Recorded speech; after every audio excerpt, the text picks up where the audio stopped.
These sprawling rubber plantations have been the lifeblood of Thailand's economy for more than a century. It's the world's top supplier and meets more than a third of global rubber demand. Nearly half of the 5 million tons produced last year was sold to companies in China. But this year, the US-China trade war has slowed demand and driven down prices, sapping the life out of this industry. ถ้า20 กว่าบาทก็ไม่ไหวแล้วค่ะ If the price of natural rubber continues to fall, I will not be able to survive. I have to find another job away from the rubber plantations. A slowdown in China is also hurting other Thai businesses, and the government expects a $2.1 billion dent in exports this year. Hoping to avoid further fallout from the protracted trade tussle, it's rushing to open up other markets. On Saturday, Bangkok will host delegates from 16 countries of the Asia-Pacific region. They represent more than 3.4 billion people, and a deal to cut trade barriers between them could propel markets that together make up 40% of the global economy. There is great uncertainty in the global economic situation, there is greater competition, and trade conflicts are undermining global growth. We have to alleviate these tensions, we have to create a balance. Bangkok's also trying to woo firms leaving the mainland over rising US tariffs. It's cutting registration requirements and other red tape to help businesses relocate faster. It's offering a 250% income tax break, effectively paying companies to work in Thailand. Through these incentives, the government hopes to attract 5,000 foreign companies, providing 40,000 jobs for skilled workers. But many more workers are at risk in other industries. At least 6 million people work on rubber plantations where demand is already weakening, and millions more rely on other Chinese buyers and tourists. Attempts to open up new markets could soften but not avoid a blow from the US-China trade war. Mobin Nasir, TRT World. To break this down for us even further, Mobin joins us in the studio. Now, Mobin, you were in Thailand just recently. Explain to us why this prolonged trade crisis is having such a negative impact on farmers and some of the small business owners that you met. Sure. Melinda, there's an ugly truth being masked by Thailand's phenomenal rise really over the past 2 or 3 decades. It has the world's worst wealth disparity. Just 5% of the population owns 80% of the resources. Really? And what has happened during this boom, we've seen so many expats moving to Thailand. It's one of those favorite sort of retirement destinations, and all of this foreign exchange that's been coming in there, and all these wealthy people who have been moving in there have pushed up prices, making life hard for low-wage earners.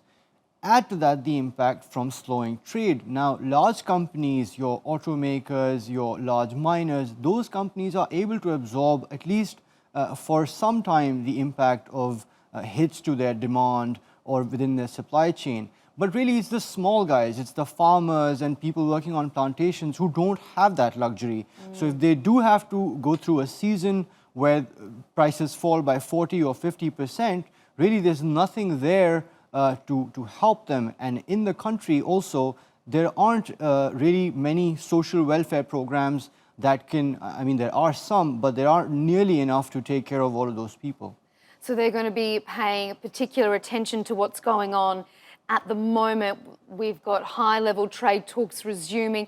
Donald Trump, on his favourite platform, Twitter, has given some hint that a breakthrough could be on the horizon. What has he said? And he said that the Chinese want a deal, but do I, right? Look, the two strategies the strategy on two sides seems very, very different. As far as President Trump is concerned, it seems optics are very, very important. Giving the impression that he is on top of this is very, very important.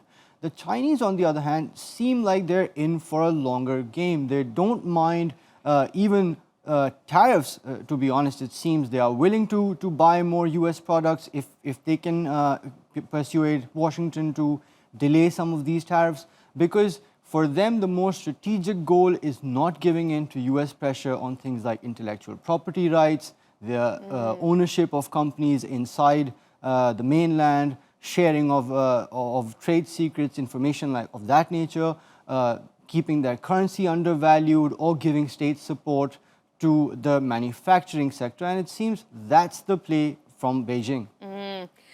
Well, another tweet from the President of the United States today is of particular interest for Turkey.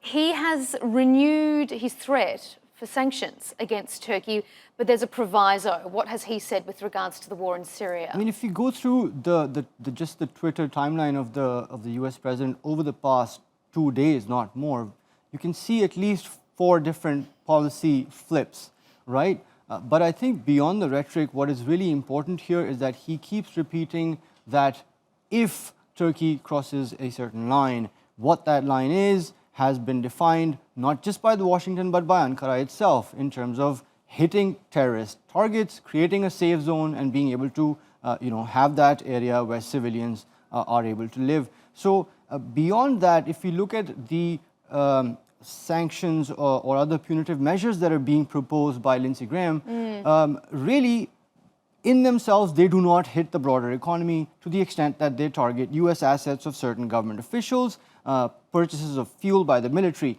But again, going back to what the president said, or tweeted rather, the US president at the beginning of all of this, when he said, really is the threat of an attack on the Turkish lira. We saw that a little over a year back, and that really is the more imminent threat, I believe. And how concerning is that at the moment? How has the lira reacted just in the past day or so? So we saw initially that weakness in the lira. Thereafter, the support has come in from local buyers, also from local institutions. And really it seems that because of that constant movement on policy, it's not really, so far at least, the movement has been very range-bound. Remains to be seen rather how that progresses as the US stance on this becomes more clear. So it's just a bit of a veiled threat of sanctions. It's not as if this is imminent in the next sort of day or week. Is that Certainly, right? Taking those measures through Parliament, of course, is one question whether that can happen. And as I said, most of those measures are not really aimed at the broader economy. These are more of the sort of type that we've seen over previous spats between the two administrations also. Mm-hmm. Great. Thank you very much for that analysis, Mobin Nasir. Always good to have you in the studio with us. Thanks for your time.